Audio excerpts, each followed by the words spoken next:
Hey up, how we doing? Right, welcome to episode 3 of my SR Desert Sled modification, build, restoration, whatever you want to call it. Today I'm going to make a start on patching up the tank and some of the other bits and pieces that need doing. But first, let's just have a quick review of what we've done to date and let you have a look at some of the bits and pieces that have started arriving for moving forward with the build. So let's crack on. As always, remember, I am the Barnsley Biker. Please subscribe, please follow, please like. Right then, let's have a look what we've done. Okay, as you remember last time we did a bit of a loose fit on the exhaust. Well, since then we've managed to get a silencer, or for any American subscribers, a muffler. It's not the one I was fancying getting, but the one I was fancying getting was a little bit longer, and I didn't want anything that stuck out too far past the back of the bike. So this one looks period and fits quite well with the downpipe. We did have to do a little bit of a modification to make the pipe fit and clear the shock absorber there, but yes, a slight reprofiling of the inside of the silencer, and we got that sorted. Other than that, we got the tank off. We've had a look at how it's been put together so that we can, moving forward, have a good idea on what we can and can't do.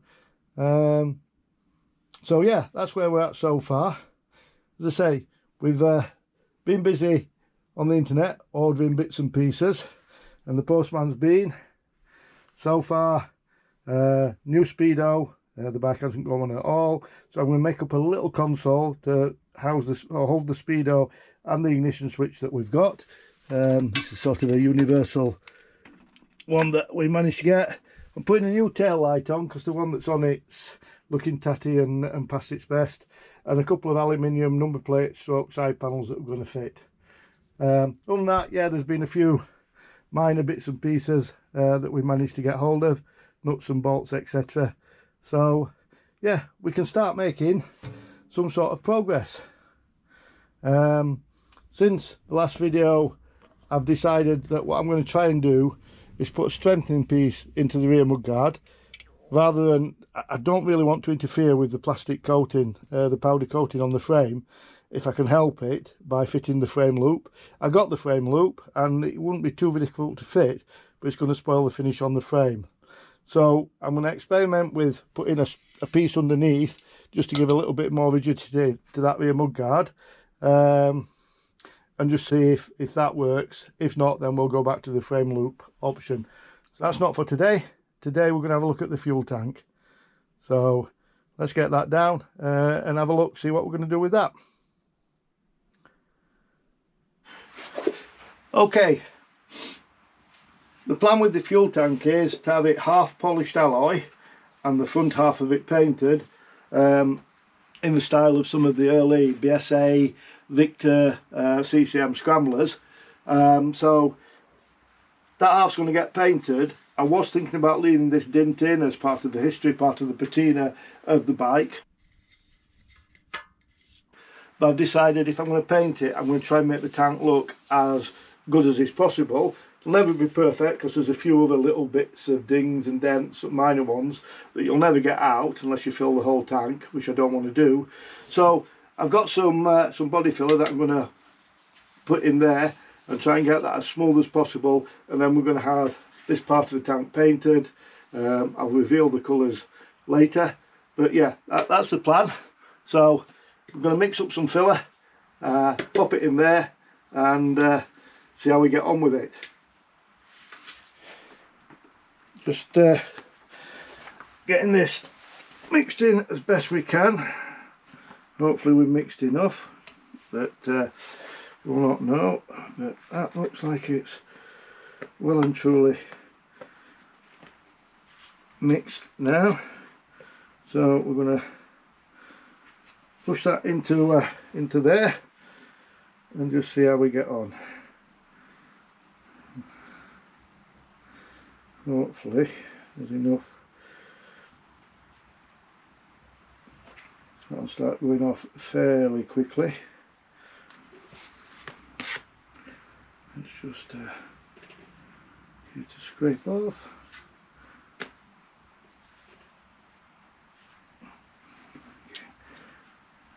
I'm going to need to profile it a little bit, so I'll leave it a little bit piled in the middle if I can.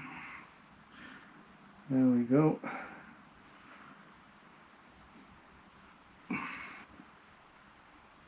It's quite a deep hole, so we'll see how it goes. We'll flat it down and then we'll see if we need to build it up any more, to be fair. But let's just try and scrape some of the excess off without altering the profile a bit too much. Okay, I think I'm going to call it quits at that. If we need to, as I say, build it up any more in the middle, then I'll mix a little bit and just fill it in there, he says. Okay, that's the filler in the hole. Let's just hope that works. Okay, we're going to leave that to set and we'll come back to it next time when we start rubbing it down and seeing if we can get the profile something like. But for now, I'm going to leave it.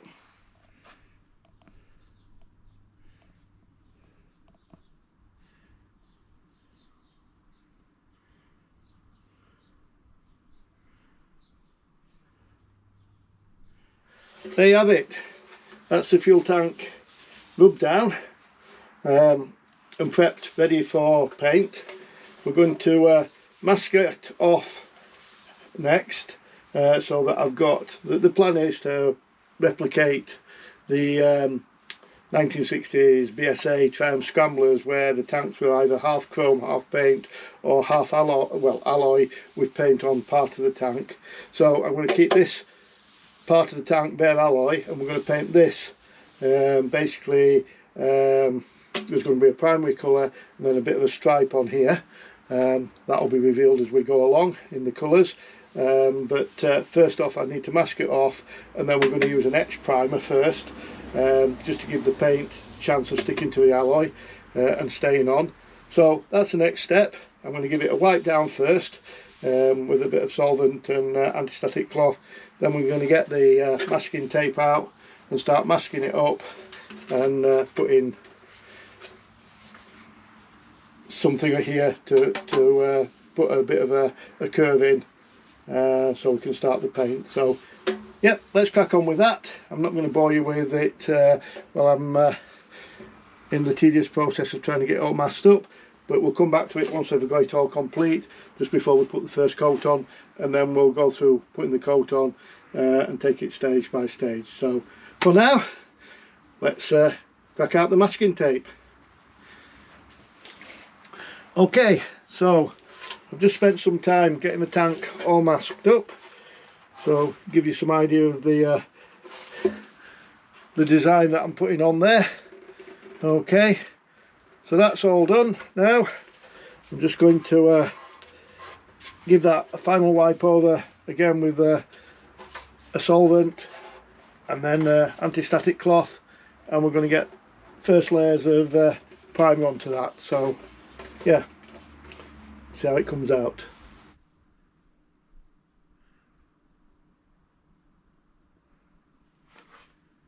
Okay, as you can see, we've got primer coat done.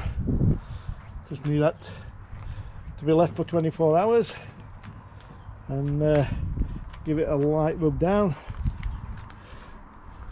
and then we can start building up the layers of colours. So yep, for now, there you have it. First stage of painting tank. Okay, so that's the first layers done. 4 coats of primer on there, lightly sprayed on. The next step, I'm just going to give this a very light sanding, just to give us a smooth surface to put the next coat onto, and then we're going to apply the first coat of colour.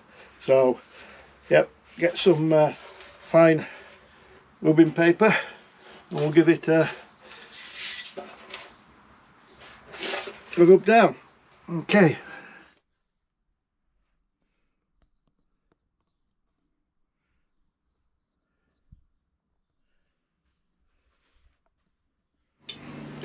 So we've got the paint on. It's going to be the first colour, first stripe.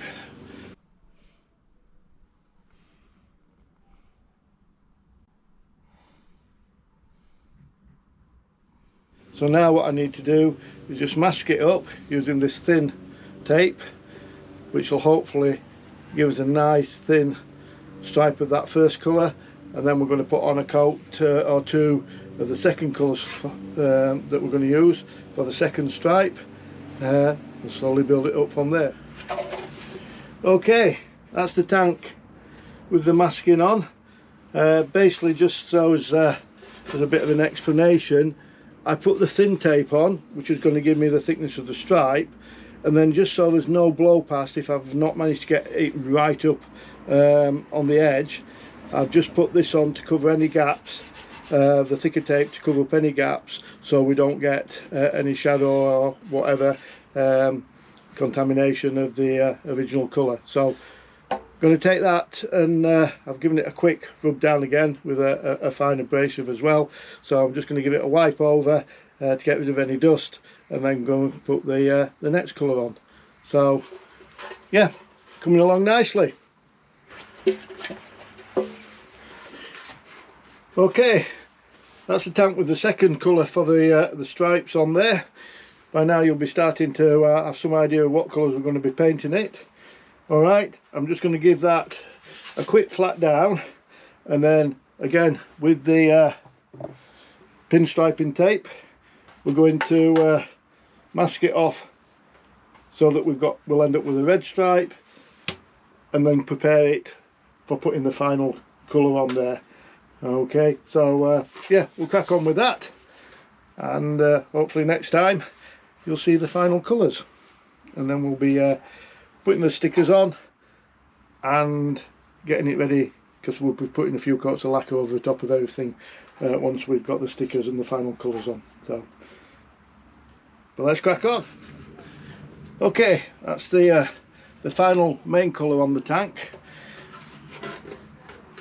Going to be yellow, a bit bright, but hopefully it's going to give the idea that I'm trying to recreate, a homage to the 1960s BSA scramblers, some of which were painted with yellow tanks. So that's the look we're going for.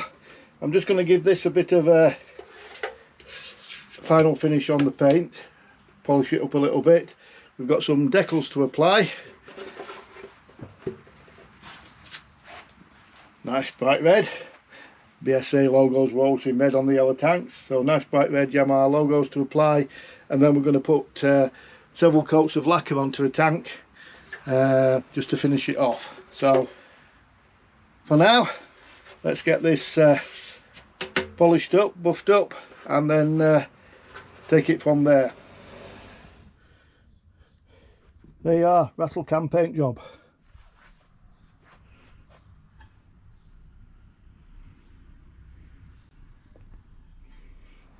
We've finished painting the main colours of the tank.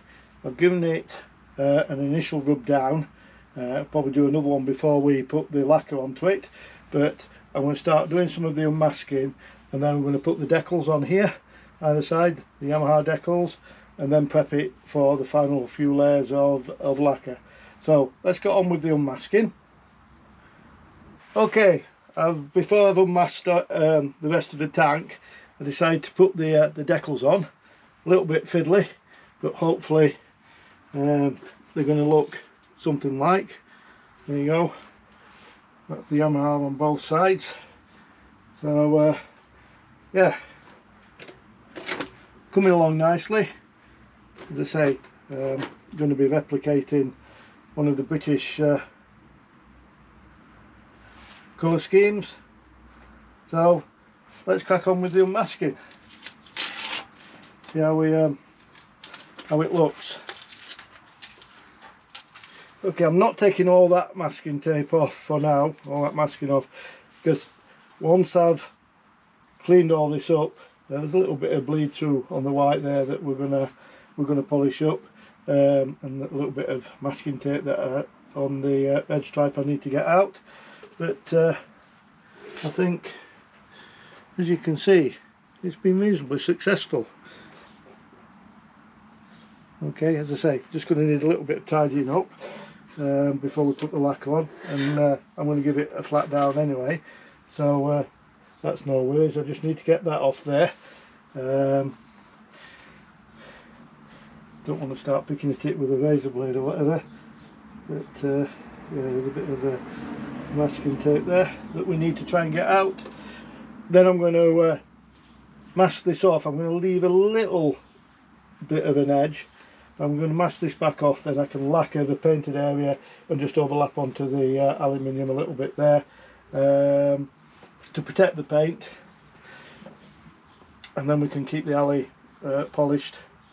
But I think it's well, I've achieved what I set out to achieve. It's probably going to be one of those Marmite paint jobs, but as you'll see in the opening video, what I'm trying to achieve is the BSA 1960s scrambler colour scheme that was on some of the bikes with yellow tanks and half yellow half alloy, and in the final video I'll show you a before and after, shall we say, along with what I was setting out to achieve. So yeah, just a little bit of blow through there that we need to clean up.